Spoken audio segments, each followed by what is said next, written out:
Masaganang ani ng mga magsasaka ibinida sa kauna-unahang watermelon at honeydew harvest festival sa Magsingan, Ilocos Sur. Ating tunghayan sa ulat ni Ivy Hernando.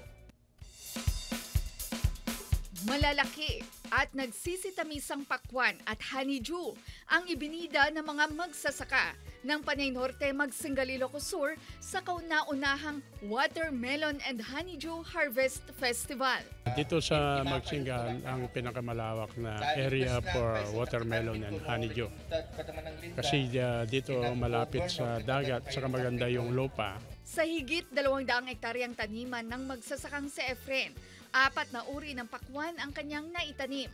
Batid niyang malaki ang epekto ng init ng panahon sa kanyang taniman, pero ikinatuwa niya ang malaking produksyon. Mas maganda yung klima pag medyo malamig, pero ngayon medyo heat yung temperature natin, so yung bunga hindi masyadong lumaki. Ang Magsingal ang pinakamalaking producer ng pakwan sa lalawigan, na abot sa 40 hektarya ang taniman.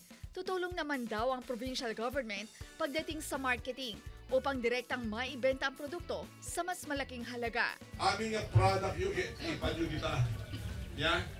Kita na datang ahap. Ang dami 10 ton mangi market kita. Ikinatuwa ng mga magsasaka ang natatanggap na seedlings at pataba na makatutulong para sa pag-angat ng produksyon.